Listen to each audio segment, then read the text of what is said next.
My name is Jasmine Rashid. I am the Director of Impacts at Candide Group. I'm a social movement scholar, and I recently published a playbook about something I've been researching, practicing, and generally nerding out about for years: financial activism. Namely, how people shift the flow of money and power to reclaim wealth and collective well-being. How women, people of color, and the generally disinvested repurpose capital as a tool for self-determination. And how we redesign our modern financial systems to be sensible for the majority of us. Because if we're trying to create an economy that works for the 99%, it should probably be co-created by the 99%. And while financial activism isn't new, it is incredibly timely. We're collectively experiencing a moment of extreme financialization, one of the biggest trends most people have never heard about. Financialization is essentially the extractive economy's strategy of engineering profit maximization into virtually every corner of our lives, with the explicit goal of funneling wealth earned by working people up to the already ultra-wealthy. It exacerbates the growing wealth gap, and it's the reason why everything from veterinarian practices to daycare centers seem to now be driven by faceless private equity firms. Financial activism is key to how we counter insidious trends of extracting profit for a few at the expense of communities. Let me give you an example. In the summer of 2018, many of us were jarred by the news of immigrant detention and mass family separation. Turns out that the vast majority of migrants, over 70%, were being held in for-profit prison corporations who had a literal heads-for-beds profit motive to lock up as many folks as they could in dismal conditions. Now, many of us may have felt powerless to challenge this shadowy industry, but we realized that everyday people did have one major financial superpower: a good old bank account at one of the major banks that had quietly been lending our money to the private prison industry. So, under the banner of the Families Belong Together coalition, hundreds of us began delivering petitions to our bank branches around the country, including right here in San Francisco.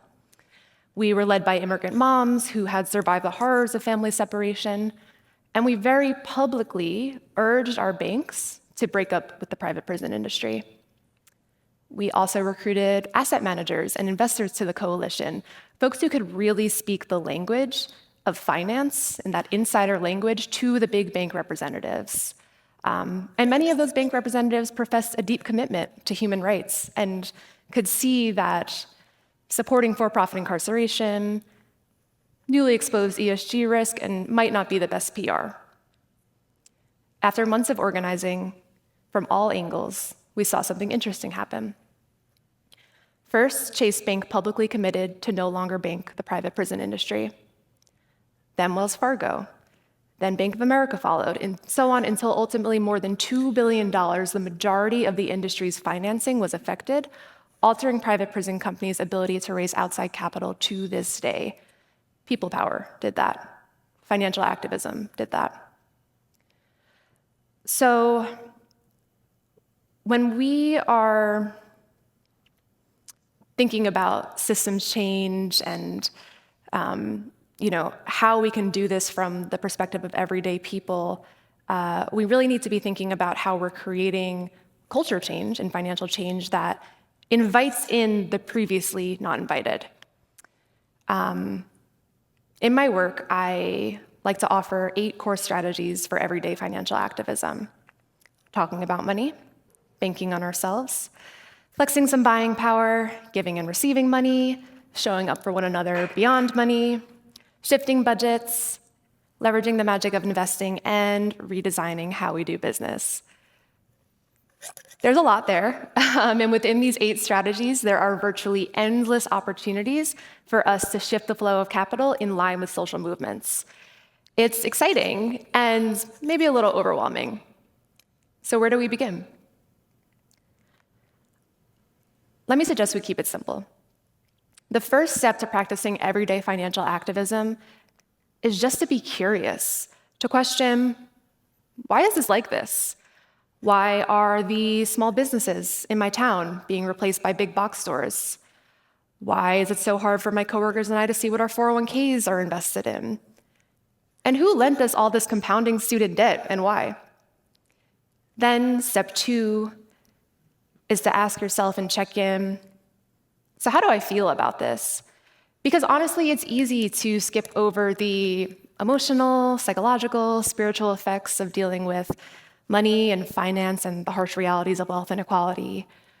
We might try to go straight to problem solving without acknowledging our trauma around money, or that all of us live in a culture in which financial trauma is normalized, and that often leads us to treat others and ourselves with less than full dignity.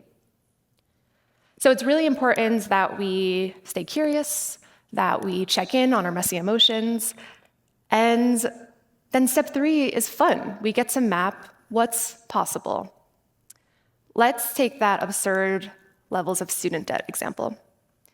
Maybe you allow yourself to imagine, as a thought experiment, what it might look and feel like if everyone around you's student debt and medical debt, while we're at it, was canceled. And it may feel a little jarring, it may feel a little uncomfortable, but we really need to give ourselves permission to dream a just economy into existence. And when we're feeling energized and nourished with possibilities, we then get to move to step 4, which is to ask ourselves, okay, individually, what's practical for me right now, like today? Maybe you just take a minute to check in on your loans and make sure you actually understand the terms. Or maybe you amplify a scholarship fund that helps students access higher education without crushing debt in the first place. Whatever feels practical and accessible to you and your personal life, this step really helps us build the muscles of reclaiming agency around money decisions so that we're ready for step 5, where the magic happens, which is to ask your community, what can we do together? It might look like having conversations like this that destigmatize shame and secrecy around money and finance. Or it might look like joining one of the many collectives that already use financial activism in their organizing, like the Debt Collective.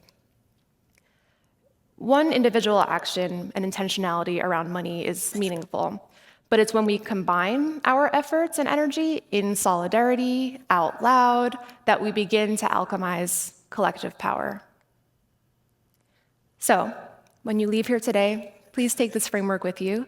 Financial activism is yours to experiment with, not only for your own money, but for all the pools of capital around you by virtue of your workplaces, your institutions, your local budgets, and pools of capital of all shapes and sizes. Because, as Octavia Butler has gifted us, the only lasting truth in this world is change. Financial activism is a part of reclaiming our ability to shape that change in our communities, economy, and beyond. Thank you.